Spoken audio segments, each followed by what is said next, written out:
ये वीडियो उन लोगों के लिए बड़े काम की है जो टीचिंग प्रोफेशन ज्वाइन कर चुके हैं या अभी टीचिंग प्रोफेशन में जाने का सोच रहे हैं। अगर कोई स्टूडेंट टीचर बनना चाहता है या वो टीचर बन चुका है तो उसे कौन कौन सी चीज़ें करनी चाहिए और कौन कौन सी चीज़ों से बचना चाहिए जिससे एक टीचर एक अच्छा और काबिल टीचर बन सकेगा। बिस्मिल्लाहिर्रहमानिर्रहीम। अस्सलाम वालेकुम व्यूअर्स, कैसे हैं आप सब लोग? उम्मीद करता हूं आप सब ठीक होंगे। Welcome back to the new video and welcome back to the channel knowledge. Viewers, पहली बात तो ये है कि अगर आप लोग टीचिंग प्रोफेशन ज्वाइन करना चाहते हैं तो एक बात अपने जहन में रख लें कि ये प्रोफेशन बड़ा ही जिम्मेदारी वाला प्रोफेशन है। एक टीचर पर बहुत बड़ी जिम्मेदारी होती है कि वो स्टूडेंट्स को पढ़ाए, उनको सिखाए, उनको अच्छा इंसान बनाने की कोशिश करे ताकि मुस्तकबिल में वो स्टूडेंट्स हमारे मुल्क पाकिस्तान का नाम रोशन कर सकें।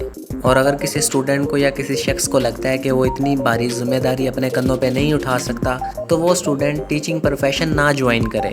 लेकिन अगर एक शख्स बहुत सारे बच्चों को पढ़ाने की, उन स्टूडेंट्स को अच्छा इंसान बनाने की जिम्मेदारी अपने कंधों पे उठा सकता है और उस स्टूडेंट को पढ़ाने का बहुत ज़्यादा शौक़ है तो वो स्टूडेंट लाजमी टीचिंग प्रोफेशन ज्वाइन करे, क्योंकि ये टीचर ही होते हैं जो कि स्टूडेंट्स को पढ़ाते हैं और वो स्टूडेंट्स टीचर्स से ही पढ़कर डॉक्टर्स, इंजीनियर्स और साइंटिस्ट्स बनते हैं। तो अगर कोई स्टूडेंट टीचर बनना चाहता है या टीचिंग प्रोफेशन ज्वाइन कर चुका है तो उसे ये चीज़ें लाजमी करनी चाहिए। वो चीज़ें कौन कौन सी हैं? पहली बात तो ये है कि किसी शख्स को या किसी स्टूडेंट को अगर टीचिंग प्रोफेशन ज्वाइन करना है तो उसे अपना कॉन्फिडेंस इम्प्रूव करना चाहिए। टीचिंग प्रोफेशन के लिए बेसिक चीज़ यही है कि टीचर के अंदर बहुत ज़्यादा कॉन्फिडेंस हो, क्योंकि अगर एक टीचर में कॉन्फिडेंस होगा तभी वो अच्छे तरीके से, बिना डरे, बड़े क्लियर तरीके से स्टूडेंट्स तक अपनी बात को पहुंचा सकता है, उनको कोई टॉपिक समझा सकता है। और अगर किसी टीचर में कॉन्फिडेंस नहीं है तो बच्चे उस टीचर को लाजमी तंग करेंगे, बार बार टीचर को कंफ्यूज करने की कोशिश करेंगे, क्योंकि स्टूडेंट्स को अंदाज़ा हो जाता है कि ये टीचर कंफ्यूज हो रहा है या इसका कॉन्फिडेंस लो हो रहा है। लेकिन अगर किसी टीचर में बहुत ज़्यादा कॉन्फिडेंस है तो स्टूडेंट्स की ज़रूरत ही नहीं होगी कि वो टीचर को तंग कर सकें। तो अगर कोई स्टूडेंट टीचर बन चुका है या टीचर बनना चाहता है तो उसे चाहिए कि वो अपने कॉन्फिडेंस पर काम करे। इसी वीडियो में ही व्यूअर्स आप लोगों को क्लियर हो जाएगा कि कॉन्फिडेंस को कैसे इंप्रूव किया जाए। दूसरी चीज़ जो कि एक टीचर को करनी चाहिए या फिर उस स्टूडेंट को करनी चाहिए जो टीचर बनना चाहता है, वो चीज़ ये है कि वो टीचर या वो स्टूडेंट अपनी ड्रेसिंग और पर्सनैलिटी को इम्प्रूव करे। अगर किसी टीचर की ड्रेसिंग और पर्सनैलिटी अच्छी है तो कॉन्फिडेंस ऑटोमेटिकली उसका इम्प्रूव होता जाएगा, इंक्रीज़ होता जाएगा। अब ये कैसे होगा?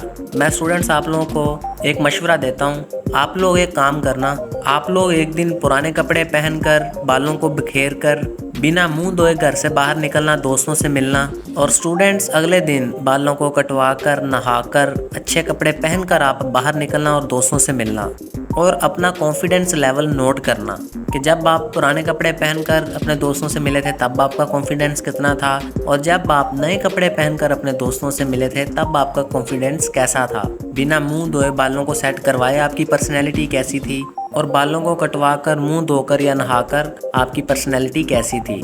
तो स्टूडेंट्स, अगर आप लोग टीचर बनना चाहते हो तो अपनी ड्रेसिंग और पर्सनैलिटी को इम्प्रूव करो। स्टूडेंट्स, अब ड्रेसिंग का ये मतलब नहीं है कि आप लोग बहुत महंगी पैंट शर्ट्स या बहुत महंगे कपड़े और शूज़ पहनना शुरू कर दो तभी आपकी ड्रेसिंग अच्छी होगी, ऐसा नहीं है। अगर आपके कपड़े ज़्यादा महंगे नहीं हैं तो भी कोई मसला नहीं है, तब भी आपकी ड्रेसिंग अच्छी हो सकती है। बस आपको सस्ता ड्रेस भी अच्छे तरीके से पहनना आना चाहिए, यानी कि जो आपने ड्रेस लिया है इतना महंगा नहीं है तो आप लोग परेशान मत हो। ड्रेस ज़्यादा महंगा ना भी हो लेकिन साफ़ सुथरा हो और इस्त्री हुआ हो, यानी कि ड्रेस चाहे सस्ता हो या महंगा हो आपके ऊपर सूट करना चाहिए, आपके ऊपर अच्छा लगना चाहिए। इस तरह से अपनी दाढ़ी, मूंछों को और बालों को भी सेट करवा के रखना चाहिए एक टीचर को, क्योंकि अगर एक टीचर की ड्रेसिंग और पर्सनैलिटी अच्छी है ना तो स्टूडेंट्स टीचर को फॉलो करेंगे ही करेंगे। अब अगर टीचर का लिबास अच्छा नहीं है, मतलब कि साफ़ सुथरा नहीं है, तो हो सकता है कि स्टूडेंट्स भी अच्छी यूनिफॉर्म या फिर साफ़ सुथरी यूनिफॉर्म पहनकर ना आए। तीसरी और अहम चीज़ जो कि एक टीचर में लाजमी होनी चाहिए, एक टीचर को लाजमी करनी चाहिए, वो है नॉलेज को बढ़ाना। स्टूडेंट्स को लेक्चर देने से पहले टीचर के पास उस लेक्चर का मैक्सिमम नॉलेज होना ज़रूरी है। अगर एक टीचर के पास बहुत ज़्यादा नॉलेज है तो उसका कॉन्फिडेंस ऑटोमेटिकली इम्प्रूव होता जाएगा और वो टीचर स्टूडेंट्स को ज़्यादा चीज़ें सिखा सकेगा, ज़्यादा नॉलेज दे सकेगा। अगर किसी टीचर के पास किसी लेक्चर का या किसी टॉपिक का इतना नॉलेज नहीं है और लेक्चर के दौरान कोई स्टूडेंट अगर कोई मुश्किल सवाल पूछ ले और टीचर को उस सवाल का जवाब ना आए तो टीचर का कॉन्फिडेंस कम हो सकता है और स्टूडेंट्स का कॉन्फिडेंस टीचर को तंग करने में बढ़ सकता है, क्योंकि कुछ क्वेश्चंस के आंसर्स स्टूडेंट्स को पता होते हैं, वो घर से देख कर आए होते हैं, वो जानबूझकर टीचर से मुश्किल सवाल करते हैं, टीचर को चेक करते हैं कि इस टीचर को भला ये क्वेश्चन आता है या नहीं आता।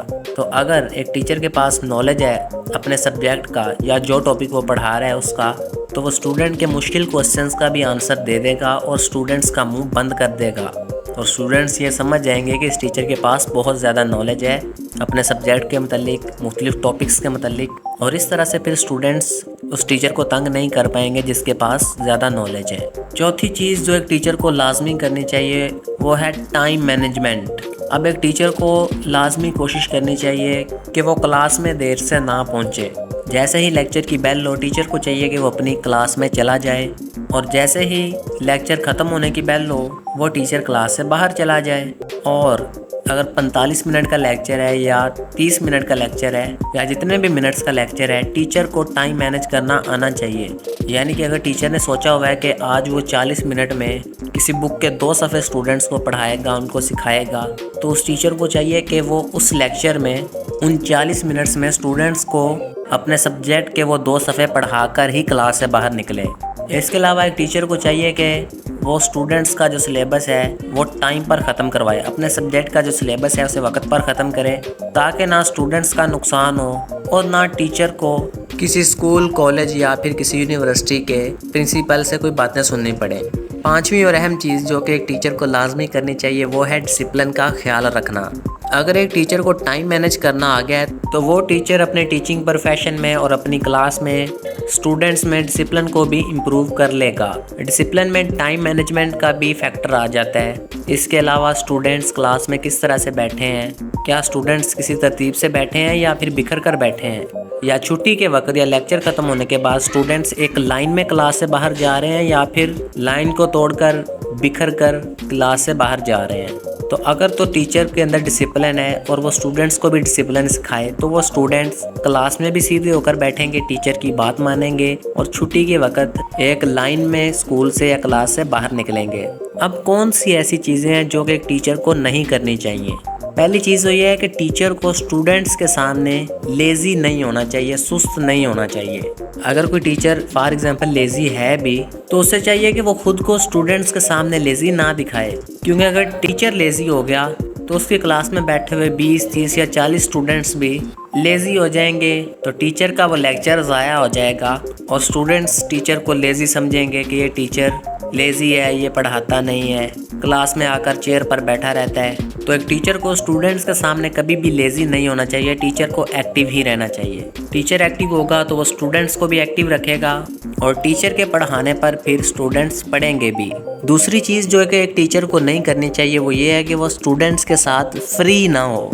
अगर कोई स्टूडेंट टीचर बन चुका है और वो ये वीडियो देख रहा है तो उसे पता होगा कि स्टूडेंट्स टीचर के साथ कितना फ्री होने की कोशिश करते हैं। लेकिन अगर एक टीचर स्टूडेंट्स के साथ फ्री नहीं होगा तो स्टूडेंट्स भी टीचर के साथ फ्री होने की कोशिश नहीं करेंगे। अगर टीचर सीरियस है तो स्टूडेंट्स समझेंगे कि ये टीचर सीरियस है, ये मजाक के मूड में नहीं है, इसके साथ मजाक नहीं करना। लेकिन अगर एक टीचर स्टूडेंट्स के साथ फ्री हो गया तो वो स्टूडेंट्स उस टीचर को फिर तंग करेंगे, उससे मुख्तलिफ पर्सनल क्वेश्चंस पूछेंगे और पढ़ाई के दौरान भी मजाक के मूड में ही रहेंगे स्टूडेंट्स। तो टीचर को चाहिए कि वो स्टूडेंट्स के साथ फ्री ना हो।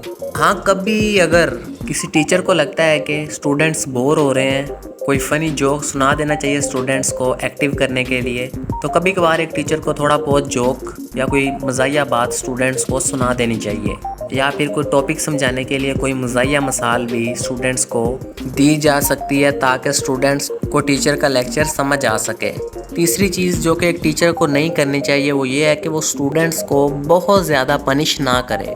कुछ टीचर्स ऐसे होते हैं वो अपनी बातों से स्टूडेंट्स को मेंटली तौर पर इतना हर्ट करते हैं कि वो स्टूडेंट अगर पढ़ने वाला भी हो तो वो स्टूडेंट फिर पढ़ना छोड़ देता है। और कुछ टीचर्स ऐसे होते हैं वो फिज़िकली बच्चों को इतना ज़्यादा मारते हैं कि उन बच्चों के चेहरे पर या जिस्म पर टीचर के मारने के निशान पड़ जाते हैं। और अगर किसी टीचर के ज़्यादा मारने की वजह से अगर किसी बच्चे को कोई गहरी चोट आ जाए या बच्चे का कोई नुकसान हो जाए, वो बच्चा बेहोश हो जाए या उस बच्चे की आंख में कोई थप्पड़ लग जाए, तो ब्लेम टीचर पर आएगा। और हो सकता है कि उस स्टूडेंट के पेरेंट्स उस टीचर के ख़िलाफ़ पुलिस स्टेशन जाकर कोई केस दर्ज करवा दें, तो उस टीचर को फिर परेशानी का सामना करना पड़ सकता है। तो एक टीचर को चाहिए कि वह स्टूडेंट्स को फिज़िकली और मेंटली हर्ट ना करे, क्योंकि ज़्यादातर स्टूडेंट्स ना तो बहुत ज़्यादा प्यार से पढ़ते हैं और ना ही बहुत ज़्यादा मारने से पढ़ते हैं। बल्कि अगर एक टीचर स्टूडेंट्स को बार बार फिज़िकली पनिश कर रहा है, उनको मार रहा है, उनकी पिटाई कर रहा है या फिर बोलकर स्टूडेंट्स को डांट रहा है, तो स्टूडेंट्स ऐसा करने से डीट हो जाते हैं और फिर वो पढ़ाई नहीं करते। भाई अगर एक टीचर अपना फ़र्ज़ ईमानदारी से पूरा कर रहा है, वो स्टूडेंट्स को अच्छे तरीके से पढ़ा रहा है, उनको सिखा रहा है, और फिर भी अगर स्टूडेंट्स नहीं पढ़ रहे, तो इसमें टीचर की गलती नहीं है, इसमें स्टूडेंट की अपनी गलती है कि वो पढ़ाई नहीं कर रहा, और उस स्टूडेंट के पेरेंट्स की लापरवाही है कि वो अपने बच्चे को घर में नहीं पढ़ाते या उसे पढ़ने का नहीं कहते या उसकी कॉपीज़ वगैरह नोटबुक्स वगैरह चेक नहीं करते। तो अगर एक टीचर स्टूडेंट्स को पढ़ा रहा है और वो स्टूडेंट्स नहीं पढ़ रहे, तो टीचर उनको ज़्यादा सज़ा ना दे, उनको ना इतना मारे, बल्कि वो टीचर पढ़ने वाले बच्चों के रिज़ल्ट को और ना पढ़ने वाले बच्चों के रिज़ल्ट को प्रिंसिपल के पास भेज दे। और अगर पॉसिबल हो तो एक टीचर को चाहिए कि वो स्टूडेंट्स के पेरेंट्स को कॉल करके उनको बता दे कि भाई आपका बच्चा पढ़ाई नहीं कर रहा, इसका ख्याल करें। चौथी चीज़ जो एक टीचर को नहीं करनी चाहिए वो ये है कि एक टीचर क्लास के मखसूस या 2-4 बच्चों के साथ इतना अटैच ना हो जाए कि वो बाकी क्लास के बच्चों को या स्टूडेंट्स को इग्नोर ही कर दे। ऐसा होता है कि जो स्टूडेंट्स पढ़ते हैं या ज़्यादा अदब करते हैं टीचर का, तो टीचर उन स्टूडेंट्स के साथ ज़्यादा अटैच हो जाता है। तो जब एक टीचर कोई 2-4 स्टूडेंट्स के साथ ज़्यादा अटैच होता है, तो बाकी स्टूडेंट्स जेलस फील करते हैं कि भाई टीचर तो हमारी तरफ देखता ही नहीं है, हमसे बात ही नहीं करता, बस 2-3 पढ़ने वाले बच्चों का ख्याल रखता है और बाकी क्लास को पूछता ही नहीं है। तो टीचर को कोशिश करनी चाहिए कि वो क्लास के सभी स्टूडेंट्स के साथ अच्छा सलूक करे, सभी स्टूडेंट्स को अच्छी तरह से पढ़ाए, ताकि कोई स्टूडेंट क्लास में दूसरे स्टूडेंट्स से या टीचर से जेलस ना हो। 5वीं चीज़ जो कि एक टीचर को नहीं करनी चाहिए वो ये है कि टीचर लेक्चर के दौरान अपना टाइम वेस्ट ना करे। ये बात अभी पहले भी हो चुकी है कि एक टीचर को टाइम मैनेज करना आना चाहिए, अब दोबारा से यही बात हो रही है। मतलब ये है कि टाइम की बहुत ज़्यादा वैल्यू है। अगर एक टीचर ने पूरे महीने का स्केड्यूल बनाया हुआ है कि वो 1 महीने के अंदर इतना सिलेबस स्टूडेंट्स को पढ़ाएगा, और एक दिन टीचर ने लेक्चर के दौरान अपना टाइम वेस्ट कर दिया बातों में या स्टूडेंट्स के साथ गपशप करने में, तो उस दिन का सिलेबस तो टीचर नहीं ना कवर करवा पाएगा उसी दिन। तो फिर मजबूरन अगले दिन टीचर को डबल सिलेबस पढ़ाना पड़ेगा स्टूडेंट्स को, और इस तरह से स्टूडेंट्स पर भी पढ़ाई का बोझ बढ़ेगा, सिलेबस का बोझ बढ़ेगा। तो टीचर को चाहिए कि वो क्लास के दौरान, लेक्चर के दौरान अपना टाइम वेस्ट ना करे, बच्चों को पहले लेक्चर दे, उनसे सबक सुने, उनका काम होमवर्क वगैरह चेक करे, और अगर 1-2 मिनट बचते हैं और कोई अच्छी बात टीचर बच्चों को बताना चाह रहा है, स्टूडेंट्स को बताना चाह रहा है, तो टीचर को चाहिए कि वो फिर लेक्चर के फ्री टाइम में स्टूडेंट्स को कोई अच्छी बात सिखा दे। तो अगर कोई स्टूडेंट टीचर बन चुका है या टीचर बनना चाहता है, तो वो स्टूडेंट या टीचर अगर कुछ बातों का ख्याल रखे, अपनी पर्सनैलिटी इम्प्रूव करे, अपना कॉन्फिडेंस इम्प्रूव करे, बच्चों के साथ इतना ज़्यादा फ्री ना हो, बच्चों के दरमियान और अपने दरमियान एक बाउंड्री रखे, तो वो टीचर एक अच्छा और काबिल टीचर बनेगा। नहीं तो स्टूडेंट्स टीचर को इतना ज़्यादा तंग करते हैं कि टीचर उन बच्चों को पढ़ाने से तंग आ जाता है। तो व्यूअर्स, मैं उम्मीद करता हूँ कि आप लोगों को इस वीडियो से नॉलेज मिला होगा, अच्छी इन्फॉर्मेशन मिली होगी। तो व्यूअर्स, इस चैनल को लाजमी सब्सक्राइब करें, क्योंकि इस तरह की इन्फॉर्मेशन और नॉलेज वाली वीडियोज़ इस चैनल पर आती रहेंगी। तो आज की वीडियो यहीं पे एंड करते हैं। अल्लाह हाफिज़। पाकिस्तान जिंदाबाद।